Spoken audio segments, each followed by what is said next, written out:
It's 8:30. Good morning, I'm Ian Crouch with Hunter News. The man who attacked a bus driver before going on a wild rampage through Raymond Terrace has pleaded guilty to the offence in court. 28-year-old Matthew McAllister bashed the driver on Wednesday afternoon before taking off. Police were later forced to draw their guns on the man near Parkway Avenue after he allegedly produced a knife. The Waratah man's been refused bail. Embattled Swansea MP Gary Edwards has taken a swipe at the ICAC during an emotional speech to State Parliament.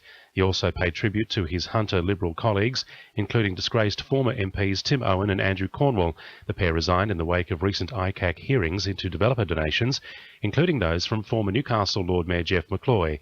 Gary Edwards and Port Stephens MP Craig Bowman have both moved to the crossbenches after they were implicated at the hearings and are now facing expulsion from the Liberal Party.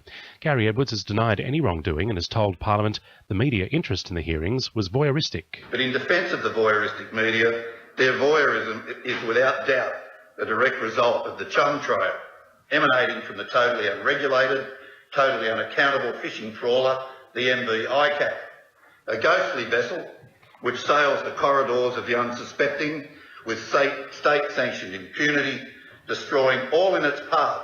A total fire ban has been declared across the Hunter today. Expected hot and windy conditions has prompted the Rural Fire Service to issue the ban, with temperatures tipped to reach almost 40 degrees today.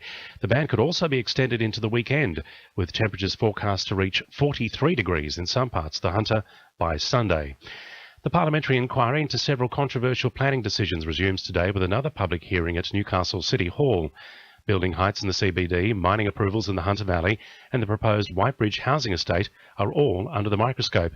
Greens MP John Kay says the inquiry will also determine whether due process has been followed in the decision to rip up the heavy rail line into Newcastle. What are the motivations behind so many of the people who are arguing for it to be ripped up? Many of those people clearly have a vested interest in opening up the land at Honeysuckle to the land in the city.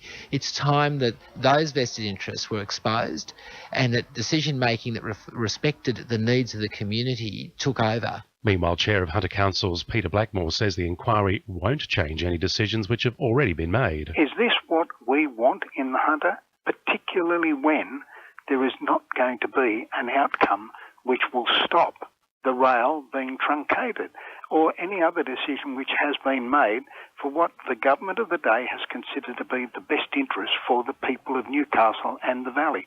Newcastle ratepayers could be in for a rate rise next year. Two surveys conducted by Council show close to half of ratepayers were happy to see a rise of 37% over 5 years. It means rates would rise by about $81 a year.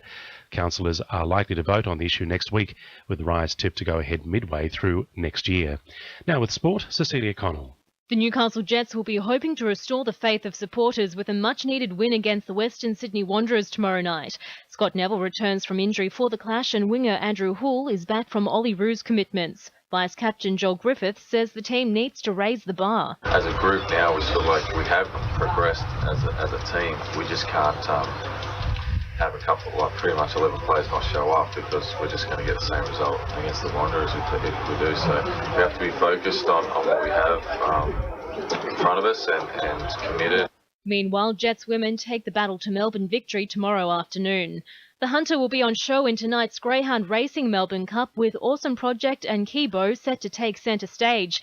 And City United and Curry Western will push for outright points on the second day of Maitland First Grade Cricket's fourth round tomorrow. That's sport. I'm Cecilia Connell. To NURFM News Time 26 to 9.